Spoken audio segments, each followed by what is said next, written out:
Let me see. One's an Oilers fan, so I get to tease her. Because they're just being the Oilers again? Well, I would say, how are those first-round draft picks coming out? She's like, I still have Connor McDavid. I'm like, yeah. I guess you still have Ryan Nugent-Hopkins, too, but he ain't doing nothing.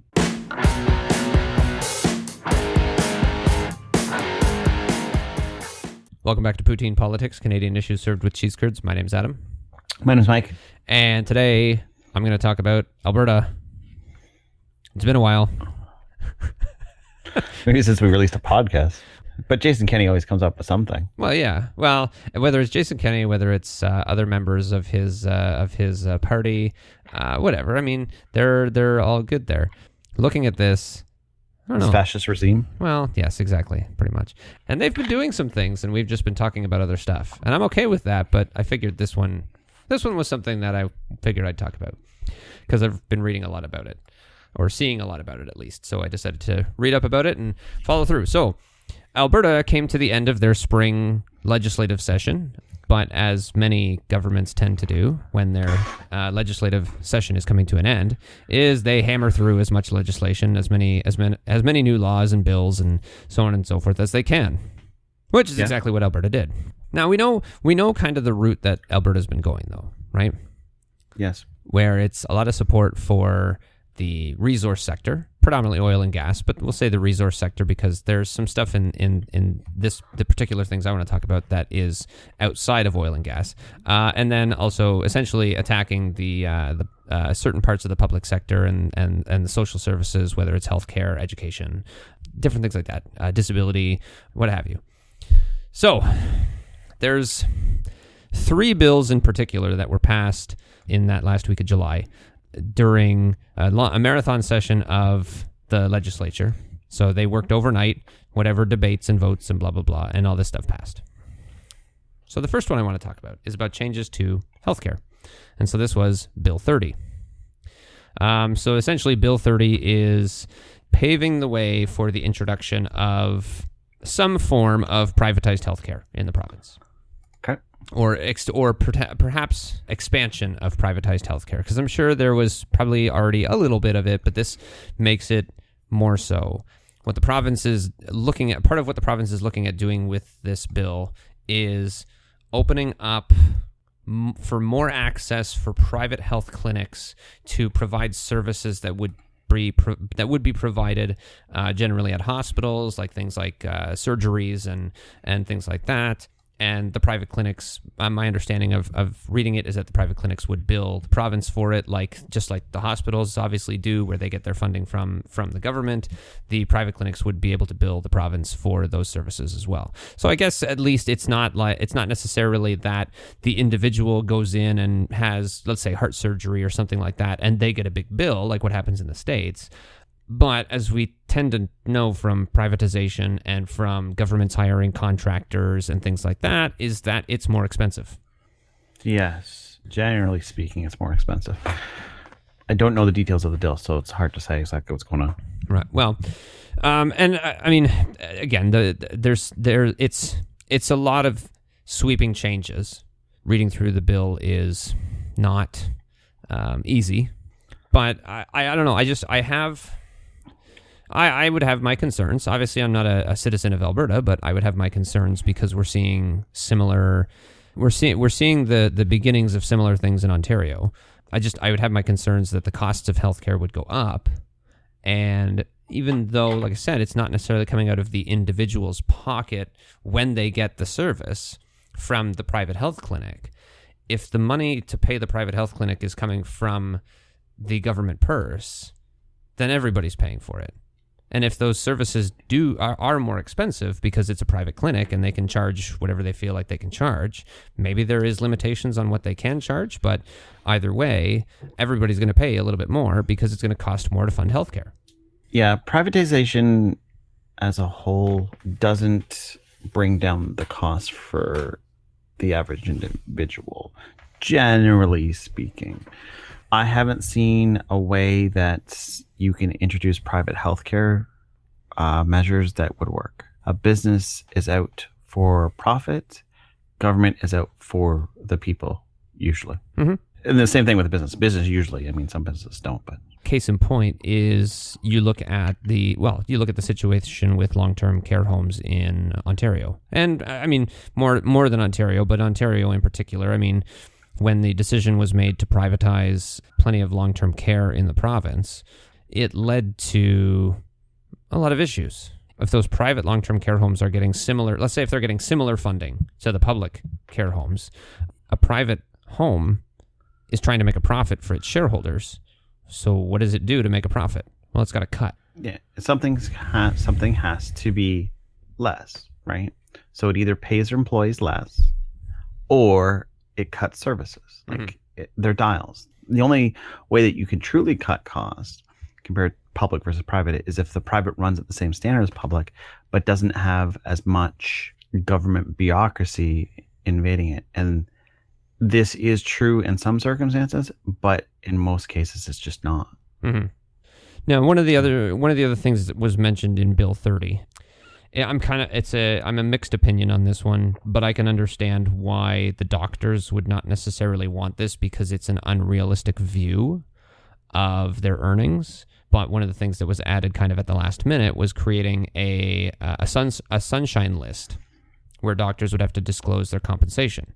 The problem I have with that, so again, let's compare it, say, to the Sunshine List that's in Ontario, okay? So the Sunshine List in Ontario is public sector workers, but they're employees. What they get paid is what they get paid.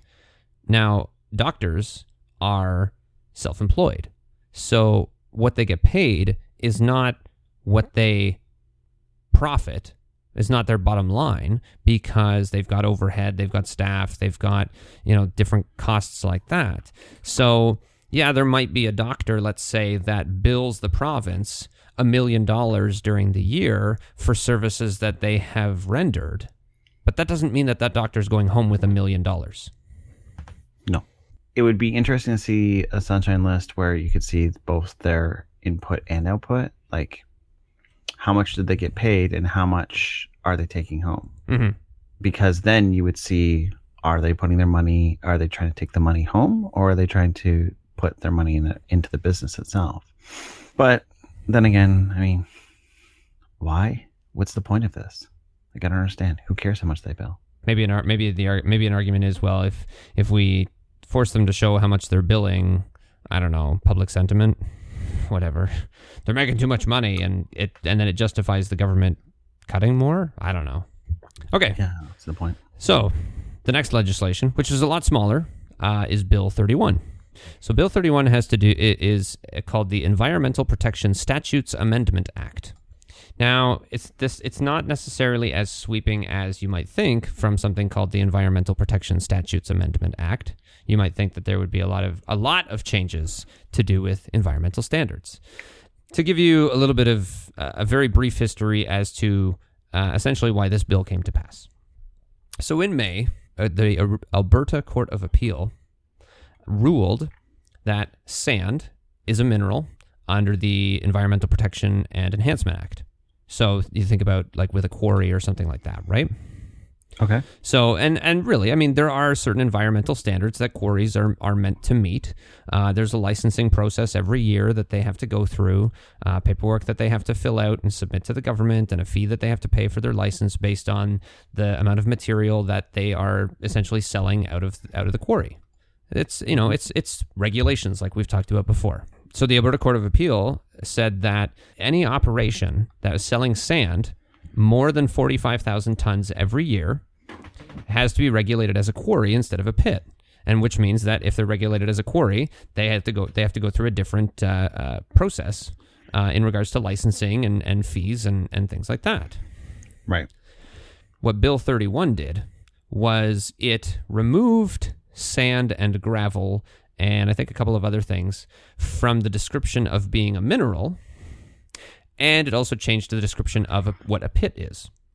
So even though the court ruled that a sand pit that sells enough material to be classified as a quarry, the government said, well, that's all well and good. We're just going to change We're just going to change the definition of what it is so that your ruling means nothing. Wonder how that'll fly.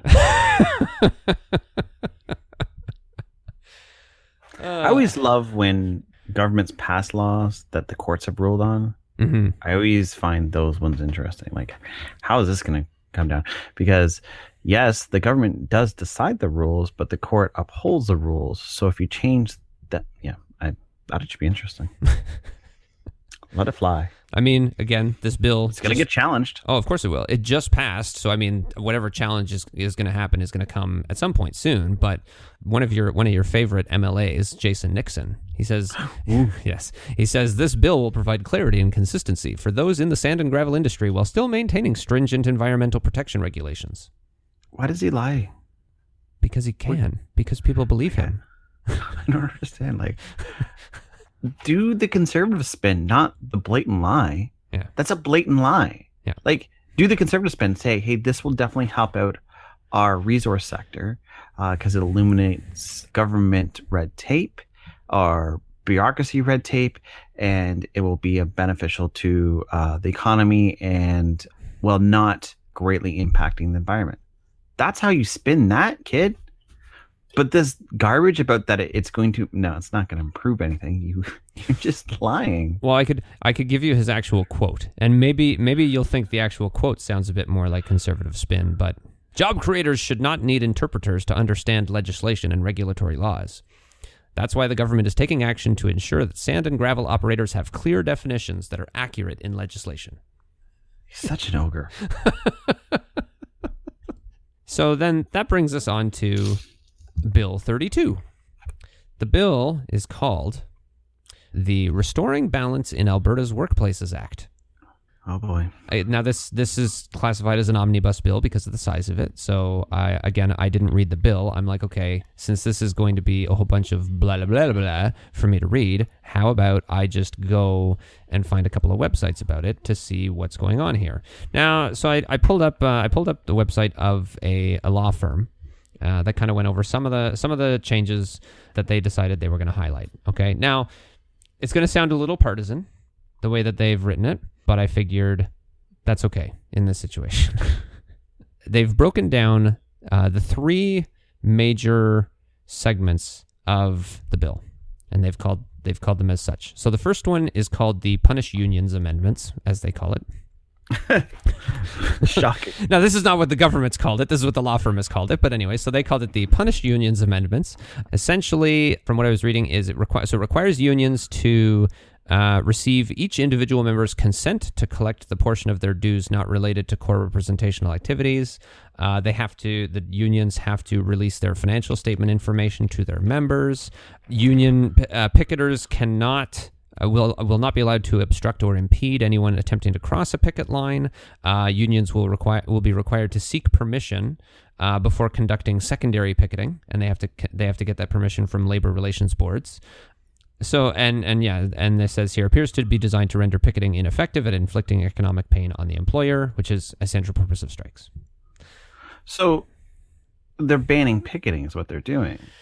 Essentially, you can, like, let's say if you are teachers, let's say it's teachers going on strike. Let's just say. So, yeah, exactly. So the teachers would be able to picket at a school. But if they want to picket somewhere else, they would have to get permission from the labor relations board, which is a government agency. No, I'm talking about that. I'm talking about let's say you're picketing buses. Okay. Like the bus drivers go on strike. Mm-hmm. They can't get in the way of the buses. So what's the point of the picket? That's true. Because they can't obstruct anybody. They're not allowed to obstruct anybody attempting to cross the picket line. So what are they doing? Nothing. They're just standing there going, "Hey, look at us!" Like it's not a picket. It is a gathering at that point. Like, because it's not really a picket because you can't stop them. They're not picketing. Now, I'm not saying that I agree with picketing. Like, that's not my point. But it bans picketing. Like, whatever. Okay. All right. I'll be honest here. I've never been a big fan of picketing. Sorry. Like, your voice should be heard, but you shouldn't be able, like, if somebody wants to work, given the union restrictions, let's say a UPS driver needs to drop something off at the school board or whatever. They shouldn't have to wait because you want to hold up other employees. That's garbage. It's always been my opinion that picketing should never have been around. That's my opinion on it. However, because it is allowed, there shouldn't be restrictions on it, though. Right. Okay. That's Okay. good. Yep. Right? I'm good with that.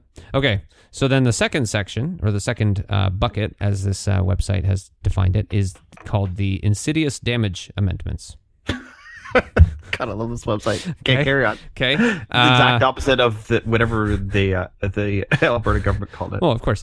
So what are we looking at? Okay, so it targets technical and legalistic aspects of labor relations systems designed to quietly provide an advantage to employers, in particular employers seeking to avoid unionization. So eliminates timelines for certification votes, allows avoidance of an open period through early renegotiation of an agreement. What other sections restrict scope of decision-making for arbitrators and make it easier for the labor board to overturn arbitration decisions. Mm-hmm. So eliminating the need for arbitrators entirely.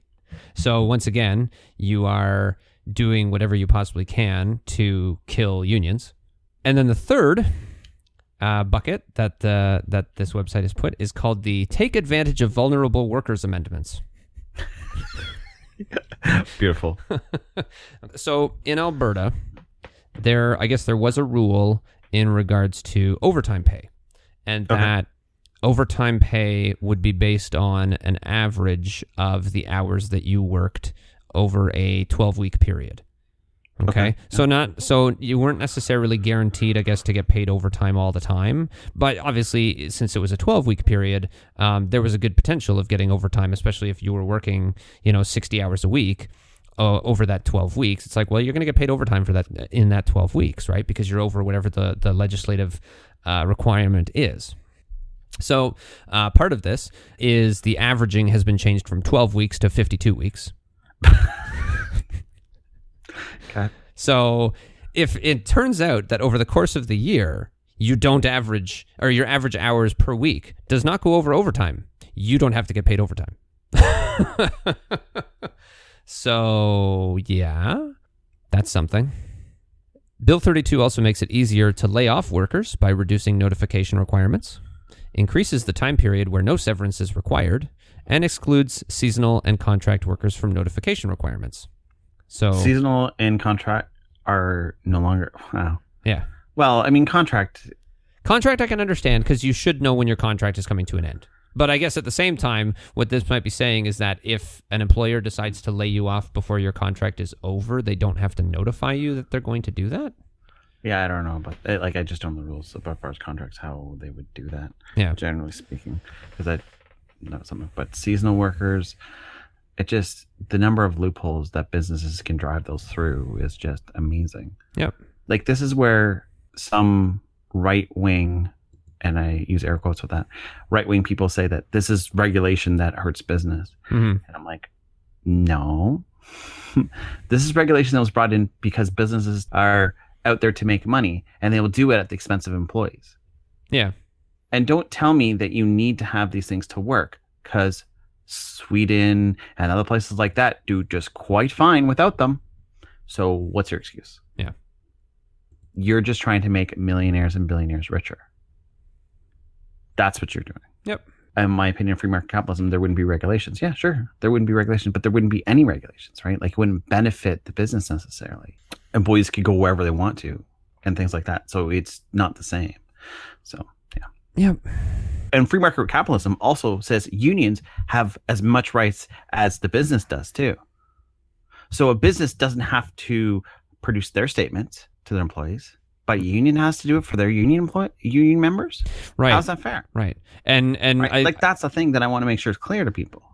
I believe there's something in that where like I said, not only do the unions have to release their financial statements to the union members, but then they also have to disclose like what percentage of the union dues that the members are paying goes into any sort of political, whether it's advertising, whether it's whatever. And this seems to be in response to the amount of advertising that unions did during the election in Alberta in 2019 that was very pro-NDP and anti-UCP. So if you're going to make the rule across the board, right? Yep. I'm all about that. So, and a free market capitalism says that everyone should be able to unionize, mm-hmm. right? Like, that's also part of the way I look at things. So if a company is small, I should say a company. Let's say there's a company and they want to unionize. They should be able to unionize. Mm-hmm. And there shouldn't be any restrictions on anything like that. much like there shouldn't be the same restrictions on business. But the regulations are in place to help the employees. So, yeah, you're going to make millionaires and billionaires richer. Good for you. Hopefully, the people understand that you hold more power with your vote than you do without your vote. And regulation does not equal nonprofits for business. Mm-hmm.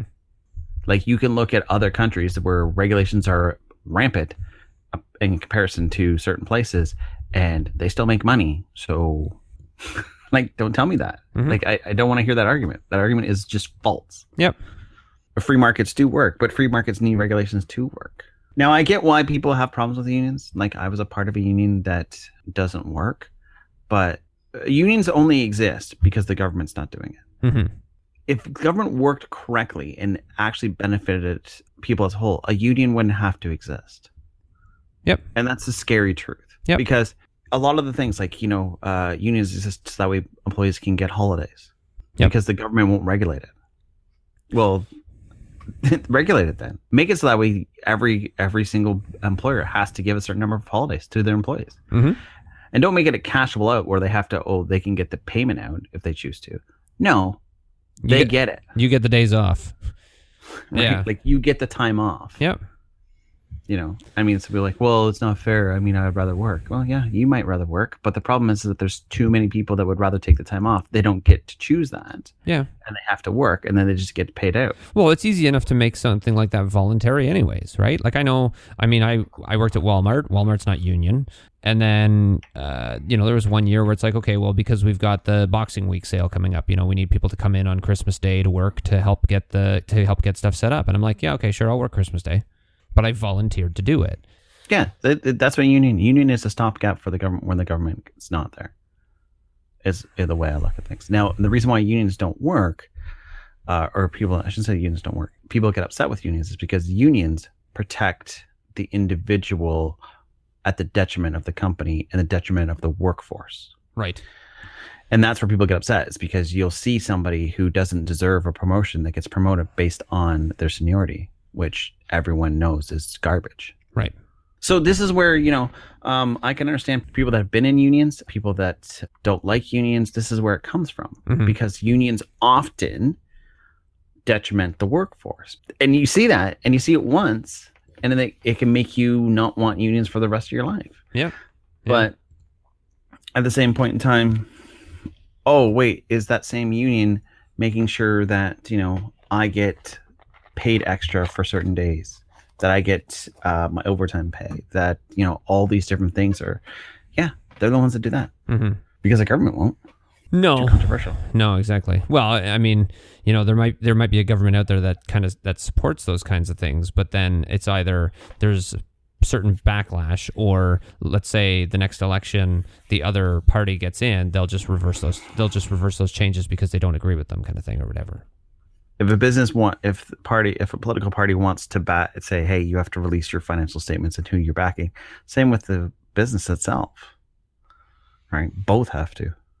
Yep. I agree. The idea is just garbage.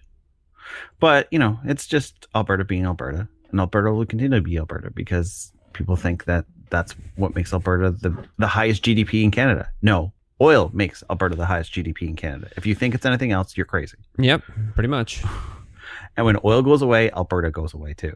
Well, because they will not have the infrastructure. Hey, I mean, news stories that I saw, I think, coming into the weekend, is that Alberta is currently positioned to become a have-not province. Oh, that'd be funny. Yeah. Want to complain about those equalization payments now? They still will. I know, of course they will. Of course they will. We're not getting enough from equalization. That's what's going to happen. It's going to go from we're giving the rest of the country too much money to we're not getting our fair share because of everything going on. Whatever. I mean, yeah, you spin the argument however you want. Mm-hmm. All right. So this has been the Alberta Legislative Smorgasbord of July of 2020. My name's Adam. My name's Mike. We'll talk to you later.